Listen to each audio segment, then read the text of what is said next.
తెలంగాణ రాష్ట్ర ప్రభుత్వం ఆదేశాల మేరకు ఎడపల్లి మండలంలోని జాన్కంపేట్ గ్రామంలో గ్రామ సభ నిర్వహించగా గ్రామ సమస్యలు, అభివృద్ధి పనులు, పెండింగ్ తీర్మానాలపై విస్తృత స్థాయిలో చర్చ జరిగింది. గ్రామ సర్పంచ్ అనురాధ కిషన్ గౌడ్ అధ్యక్షతన జరిగిన ఈ సమావేశానికి ప్రత్యేక అధికారిగా మండల ఎంపీడీఓ శంకర్ హాజరై గ్రామస్తుల నుంచి సమస్యలను స్వీకరించారు. గ్రామాభివృద్ధికి సంబంధించిన మౌలిక వసతులు, మంచినీటి సరఫరా, విద్య, వైద్య సేవలు, విద్యుత్ సమస్యలు, పారిశుద్ధ్య నిర్వహణ, పోలీసు సేవలు, వ్యవసాయ సాగునీటి సౌకర్యాలు తదితర సమస్యలపై గ్రామస్తులు అధికారులను నిలదీశారు. ముఖ్యంగా గత గ్రామ సభల్లో ఆమోదించిన తీర్మానాలు ఇప్పటికీ అమలు కాలేదని పలువురు గ్రామస్తులు తీవ్ర అసంతృప్తి వ్యక్తం చేశారు. అనుమతులు లేకుండా కొనసాగుతున్న పరిశ్రమలపై ఇప్పటి వరకు చర్యలు తీసుకోకపోవడం, అక్రమ వెంచల నియంత్రణలో నిర్లక్ష్యం ప్రదర్శించడం వంటి అంశాలు గ్రామస్తులు ప్రస్తావించారు. గ్రామ ప్రయోజనాన్ని దృష్టిలో ఉంచుకొని సంబంధిత శాఖలు తక్షణ చర్యలు చేపట్టాలని డిమాండ్ చేశారు. సందర్భంగా అధికారులు స్పందిస్తూ గ్రామ సభల్లో లేవనెత్తిన సమస్యలను ప్రాధాన్యత క్రమంలో పరిశీలించి దశల వారీగా పరిష్కరిస్తామని హామీ ఇచ్చారు. గ్రామ ప్రజల సహకారంతో అభివృద్ధి కార్యక్రమాలను వేగవంతం చేస్తామని సర్పంచ్ అనురాధ కిషన్ గౌడ్ తెలిపారు. కార్యక్రమంలో ఉప సర్పంచ్ నీలం కృష్ణ, వార్డు సభ్యులు, గ్రామ పంచాయతీ కార్యదర్శి ముజఫర్ బేగ్, వివిధ ప్రభుత్వ శాఖల అధికారులు, సిబ్బంది, ప్రజా ప్రతినిధులు మరియు గ్రామస్తులు పెద్ద సంఖ్యలో పాల్గొన్నారు. లేకుంటే అలా కట్టలు పెడతారు, ఏం పెడతారు కానీ బయట పోయి ఆ మలం ఇసి పెడతారు. ఆ మలం ఎటు పోతుంది మనకు తెస్తలేదు, మనకి కడుపులో పోతుంది. ఆ కడుపులో మనం ఏం చేస్తామంటే రోజు ఒక చాక్లెట్ మనం తింటాం.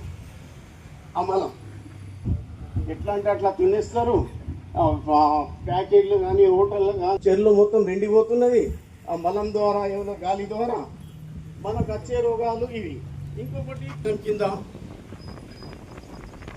ప్రతి ఇంట్లో పెద్ద మనుషులు బట్టలు కానీ, పాత బట్టలు కానీ, ఆ సంప్రదాయం మర్చిపోయి ప్లాస్టిక్ మీద ఎదురుపడింది. ఆ ప్లాస్టిక్ నిరంతరం చేసి గచ్చిబౌలిలో సభను ఏర్పాటు చేసుకున్నాం.